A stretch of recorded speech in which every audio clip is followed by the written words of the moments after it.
Today, I'm delighted to speak to Dr. Saif Alden, who heads up veterinary care in Gaza for Safe Haven for Donkeys, an amazing UK-based charity providing life-saving aid to working animals in crisis zones. Since launching its mobile vet clinic in April 2024, the charity has treated an incredible 4,200 animals, including 3,500 donkeys and horses, as well as dogs and cats. Welcome, Dr. Saif. Can you start by telling us a little bit about Safe Haven for Donkeys and how the charity came to be involved in Gaza, please? Okay, thank you so much for having me here. It is my pleasure. Regarding your question, last year I got a call by Dr. Badr, and he asked me whether I could set up a new mobile clinic in Gaza to save donkeys. And to be honest, it was on time, because at that time, so many animals, so many donkeys were dying last year, January, February, and March. Then he asked me to write a proposal about the mobile clinic. In 1 week, I finished the proposal and sent him back. And after that, he asked me to create the team. Then I got a professional vet and a professional farrier and assistant. Then we took action. We took action in March.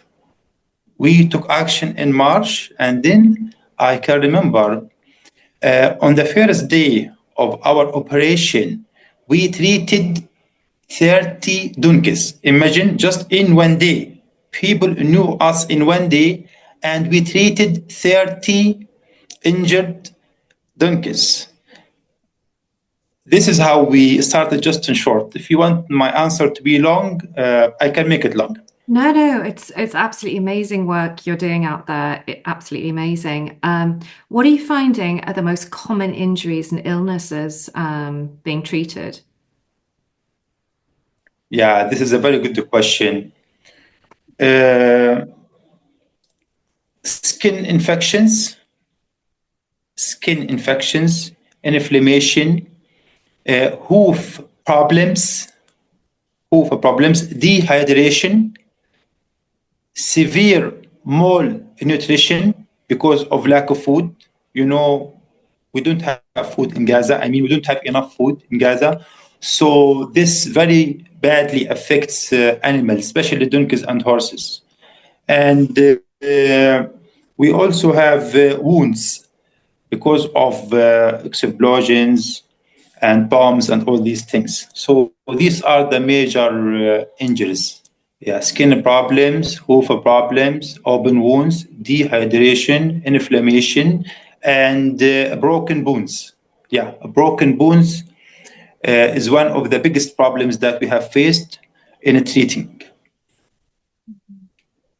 And donkeys and horses are essential for transport in Gaza, I hear. Can you just explain their role and how the current situation has impacted them, please? Yeah, this is a very good question.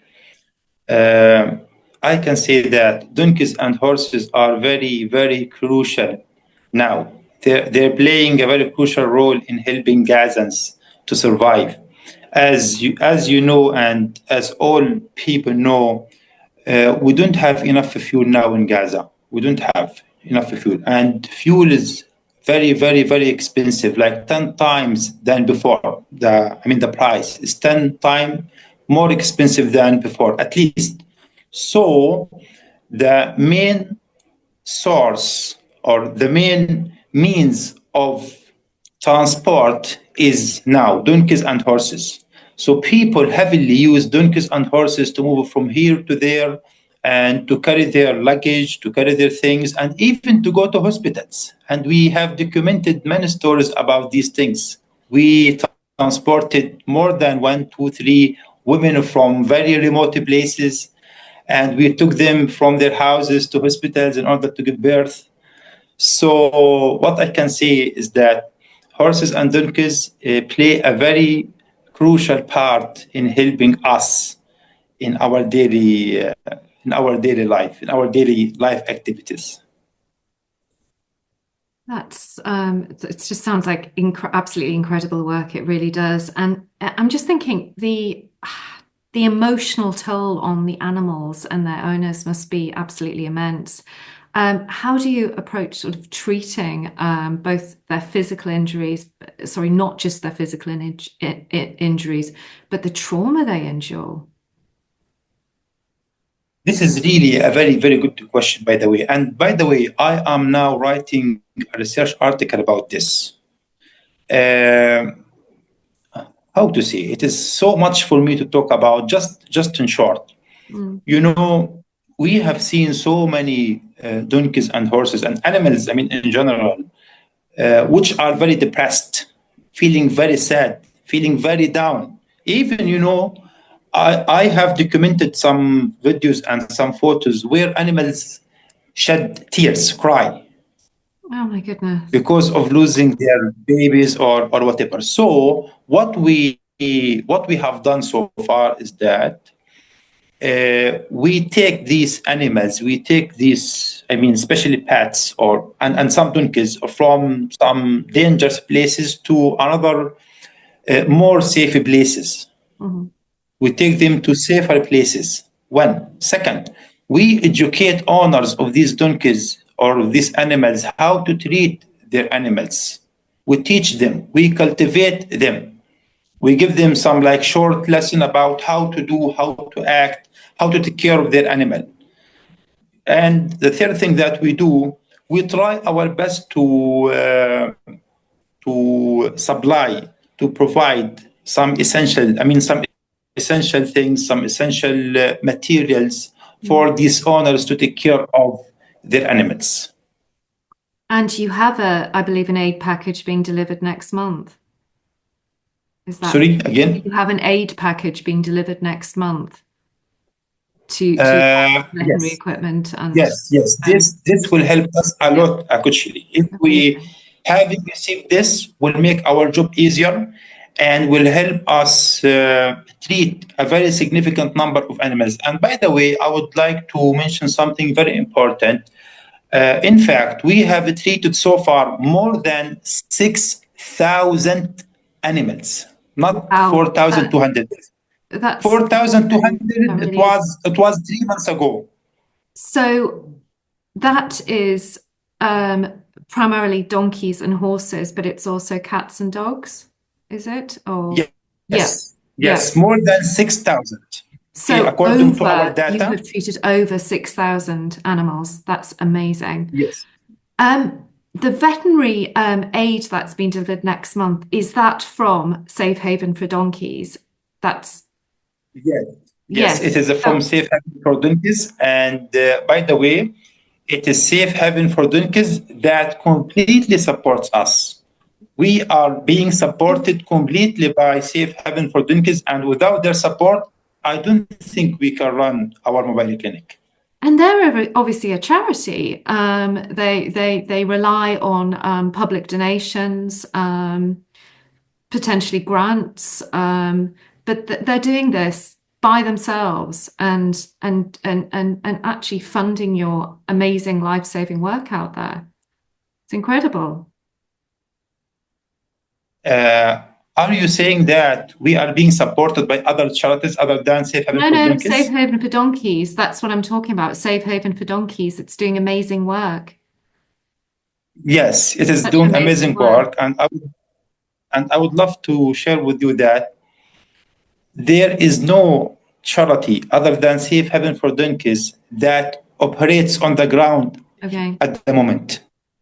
No, There it's is no charity in Khan Yunis. We have been working in Khan Yunis, a major city in Gaza. We have been working in Rafah, Deir al-Balah.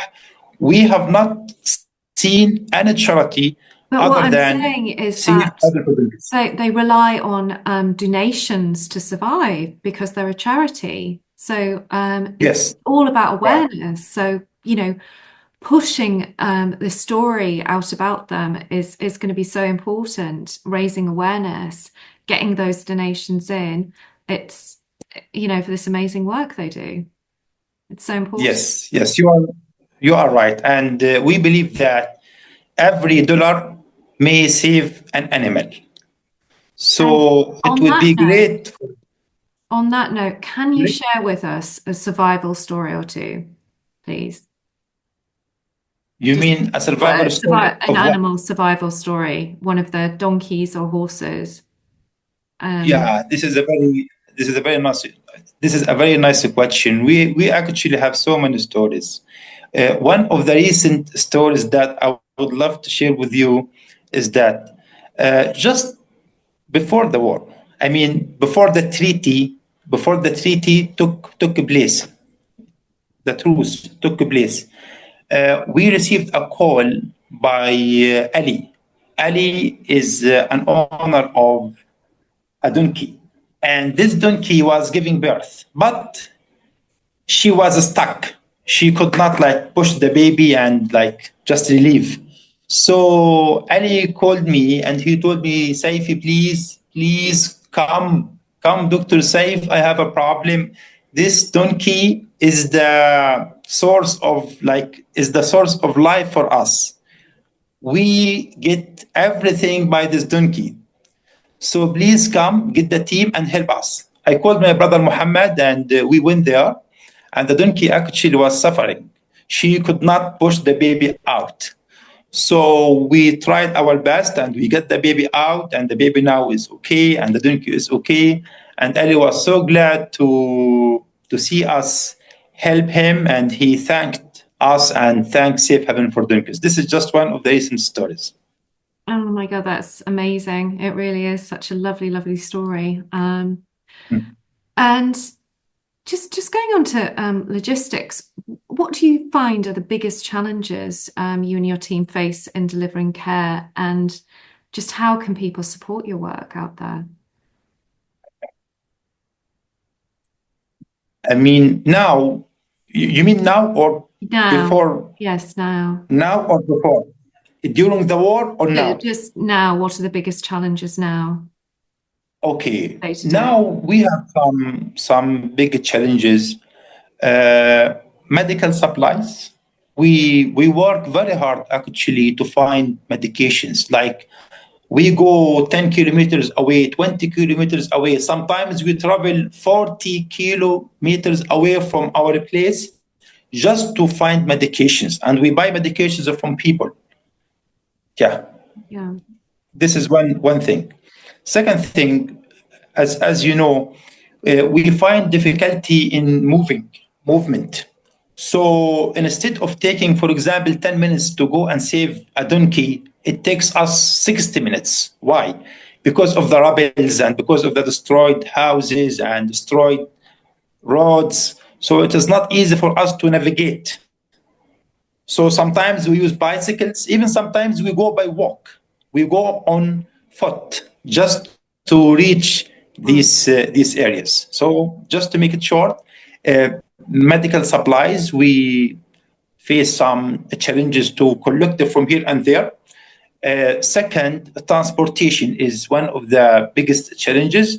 And third one, which is very, very important, we cannot actually run or go for sophisticated surgical operations for animals because we do not have a place.